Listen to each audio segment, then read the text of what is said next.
Hello guys, welcome to my YouTube channel. My name is Harjeet Kaur. हम कर रहे थे लूसेंट जीके और उसमें हमारा एंशिएंट हिस्ट्री चल रहा है और आज हम शुरू करेंगे states of Deccan and south India से।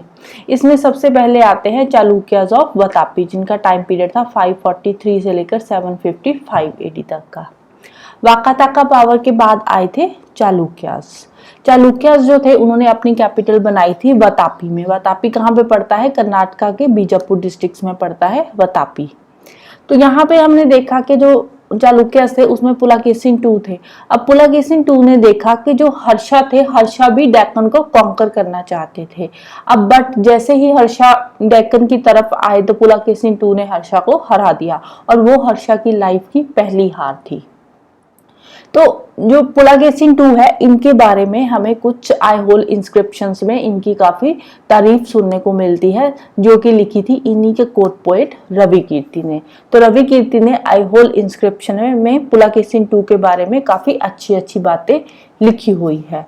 उसके बाद जो पुलाकेशिन II थे उन्होंने अपना एम्बेसडर भेजा था पर्शियन किंग खुसरो II के पास 625 एडी में, और बदले में फिर खुसरो II ने भी अपना एक एम्बेसडर पुलाकेशिन II के पास भेजा था, इनके किंगडम में आया था। इसके अलावा चाइनीज पिलग्रिम ह्यूनसांग भी इनके किंगडम में आया था। पल्लवा रूलर जो थे नरसिम्हावर्मन ममाल्स, फिर इन्होंने क्या किया, इन्होंने चालुक्य किंगडम पे को इन्वेड कर लिया और जो पुलाकेशिन II थे उनको मार दिया और वातापी को कैप्चर कर लिया। इसीलिए नरसिम्हावर्मन को बोलते हैं, उनको टाइटल दिया गया था वातापी कोंडा का, मतलब कि कॉन्करर ऑफ वातापी। उन्होंने वातापी को कॉन्कर करा था पुलाकेशिन II को मारकर।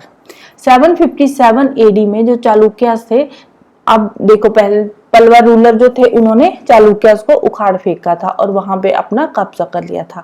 757 एडी में चालुक्यास को उन्हीं की कुछ फ्यूडेटरीज ने आगे फिर से ओवरथ्रो कर दिया, और वो कौन थे? वो थे राष्ट्रकूटास, और फिर आ गए वहां पे राष्ट्रकूटास का राज।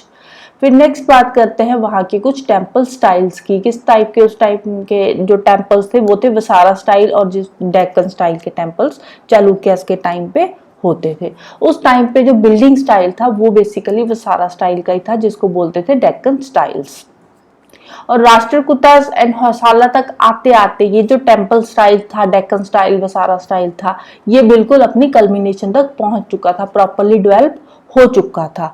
चालुक्य टेम्पल्स के कुछ स्पेसिमेंस है, जैसे कि ये 3 तरह के टेम्पल्स थे उस टाइम पे। एक तो थे वसारा स्टाइल के, एक नगारा स्टाइल, और थर्ड थे द्रविडियन स्टाइल्स के। जो वसारा स्टाइल के टेम्पल है उनके कुछ एग्जांपल्स है, जैसे कि जिनेंद्रा टेम्पल, मेगुती टेम्पल हो गया, ये है आईहोल में और इसको बनाया था रवि कीर्ति ने। विष्णु टेम्पल अगेन आईहोल में है। लाद खान टेम्पल, ये गॉड सूर्य के लिए बनाया था, उनकी वहां पे पूजा होती है, ये भी आईहोल में है। दुर्गा टेम्पल अगेन आईहोल में है। तो वे सारा स्टाइल के हमने देखा जितने भी टेम्पल है सारे के सारे आईहोल में ही है। तो आईहोल को बोलते थे टाउन ऑफ टेम्पल्स। क्यों? क्योंकि आईहोल में लगभग 70 टेम्पल्स थे।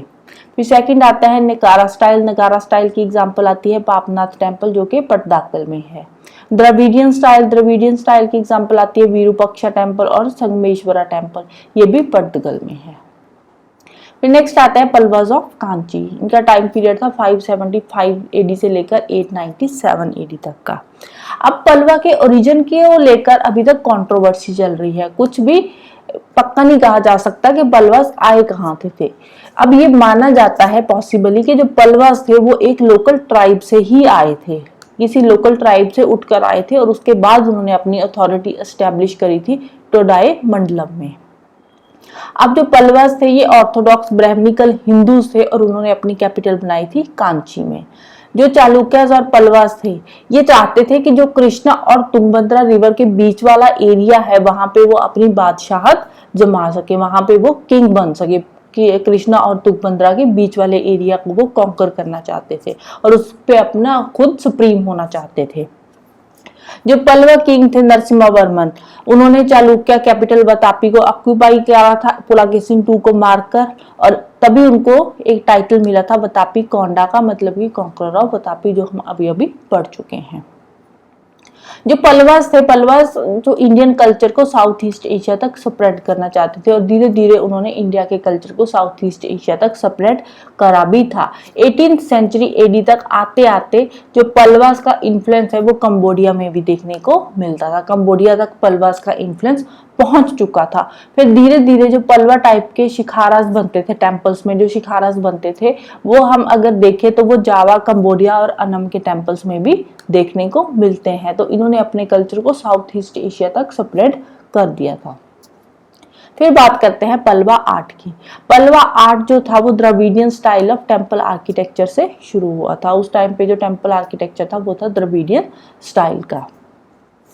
और चोला रूलर्स तक आते आते इनका जो ये वाला द्रविडियन स्टाइल का आर्किटेक्चर था ये अपनी कल्मिनेशन तक पहुंच चुका था, ये पूरी तरह से डेवलप हो चुका था। इसके अलावा जो पल्लवास थे उन्होंने साउथ इंडिया के स्कल्पचर की डेवलपमेंट में भी काफी कंट्रीब्यूट किया था। जो पल्लवास का स्कल्पचर है उसमें ज्यादातर बुद्धिस्ट ट्रेडिशन की चीजें देखने को मिलती है पल्लवा स्ट्रक्चर में। उसमें डेक्कन स्टाइल की जो चीजें हैं वो नहीं देखने को मिलती। क्यों? क्योंकि जो पल्लवा स्टाइल के टेम्पल्स बने हुए हैं वो मॉन्यूमेंटल और लीनियर फॉर्म में बने हुए हैं। उसमें ऑर्नामेंटेशन नाम की कोई भी चीज नहीं है, ऑर्नामेंटेशन को उसमें अवॉइड करा गया है। तो इसकी जो बेस्ट एग्जांपल है वो हमें देखने को मिलती है ममालपुरम में। Right, so this is the end of ancient history. Next हम शुरू करेंगे मेडिवल हिस्ट्री से। तो जाने से पहले वीडियो को लाइक कर देना, शेयर कर देना और चैनल को सब्सक्राइब कर लेना। Thank you, bye bye and have a nice day.